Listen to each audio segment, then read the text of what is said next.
meraih sukses dunia akhirat dengan amalan soleh.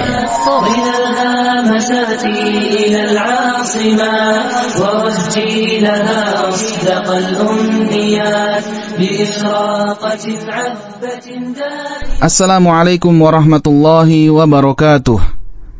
Innal hamdalillah wassalatu wassalamu ala Rasulillah wa ala alihi wa sahbihi wa man walah, amma ba'd.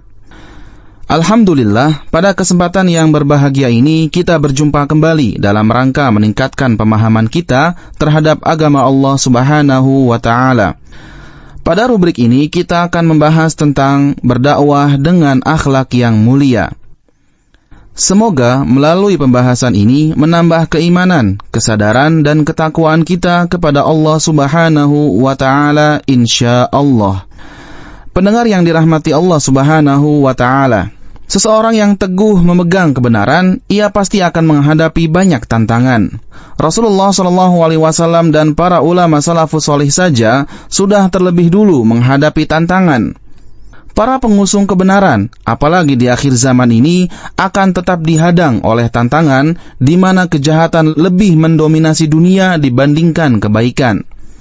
Namun yang perlu menjadi catatan di sini, apakah kebencian yang muncul di banyak masyarakat kepada para pengikut manhaj salafus salih murni diakibatkan keteguhan mereka dalam berpegang teguh terhadap prinsip atau disebabkan faktor lain? Seperti tidak bisa membawa diri dengan baik di tengah masyarakat dan kurang cakap dalam penerapan akhlak mulia. Berdasarkan pengamatan, juga kisah-kisah nyata yang ada, nampaknya faktor terakhir lebih dominan dalam melahirkan antipati masyarakat. Ingatlah, sebagai agama sempurna yang mengatur seluruh aspek kehidupan manusia, tentunya Islam tidak melewatkan pembahasan akhlak dalam ajarannya. Begitu banyak dalil dalam Al-Quran maupun As-Sunnah yang memerintahkan kita untuk berakhlak mulia. Di antaranya firman Allah Subhanahu wa ta'ala tatkala memuji nabinya sallallahu alaihi wasallam. Sesungguhnya engkau wahai Muhammad benar-benar berbudi pekerti yang luhur. Quran surah Al-Qalam ayat yang keempat. Juga sabda Nabi sallallahu alaihi wasallam, pergaulilah manusia dengan akhlak mulia. Hadis riwayat At-Tirmidzi Hasan Sahih. Banyak orang yang pintar berbicara dan menyampaikan teori dengan lancar, namun hanya sedikit yang menjalankan ucapannya dalam praktek nyata. Disinilah urgensi atau pentingnya potret keteladanan yang baik di tengah masyarakat, yang tugasnya adalah menerjemahkan teori-teori kebaikan dalam amaliyah nyata, sehingga teori tersebut tidak selalu hanya terlukis dalam lembaran-lembaran kertas. Jadi, dakwah dengan mempraktekkan akhlak mulia adalah sarana untuk mendakwahkan umat manusia kepada kebenaran. Di antara definisi akhlak mulia ialah berbuat baik kepada orang lain, menghindari sesuatu yang menyakitinya, serta menahan diri ketika disakiti. Berdasarkan definisi ini, berarti cakupan akhlak mulia sangatlah luas.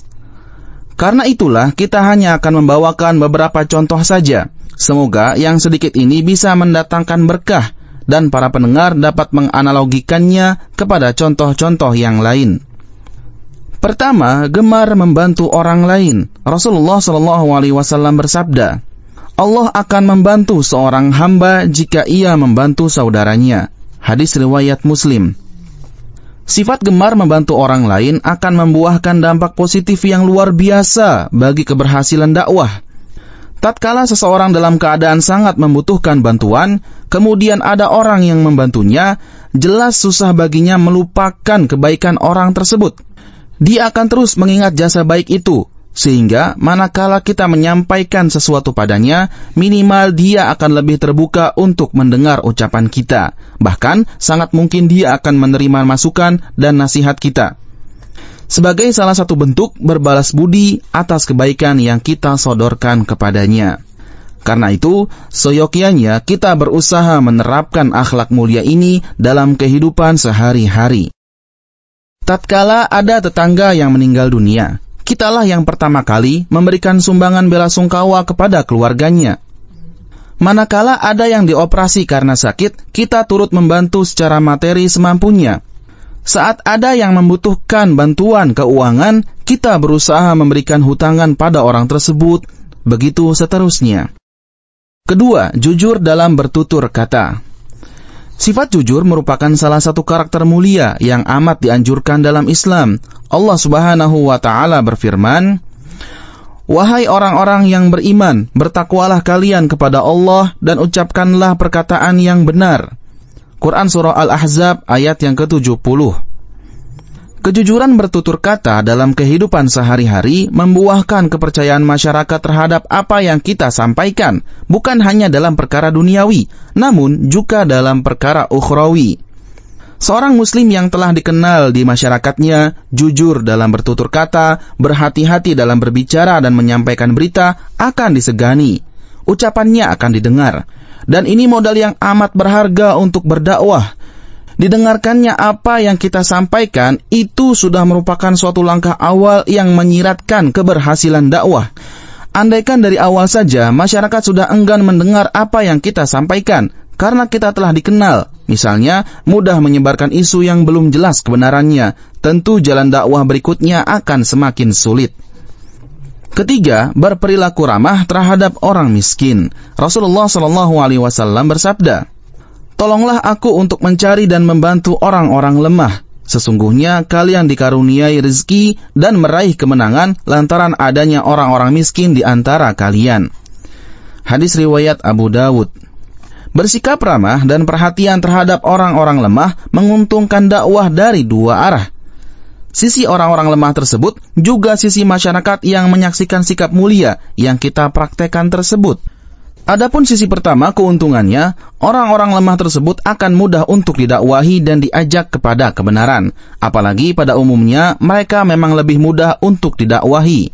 Sedangkan keuntungan kedua dipandang dari sisi ketertarikan orang-orang yang menyaksikan praktek akhlak mulia tersebut, termasuk orang-orang yang memiliki status sosial tinggi.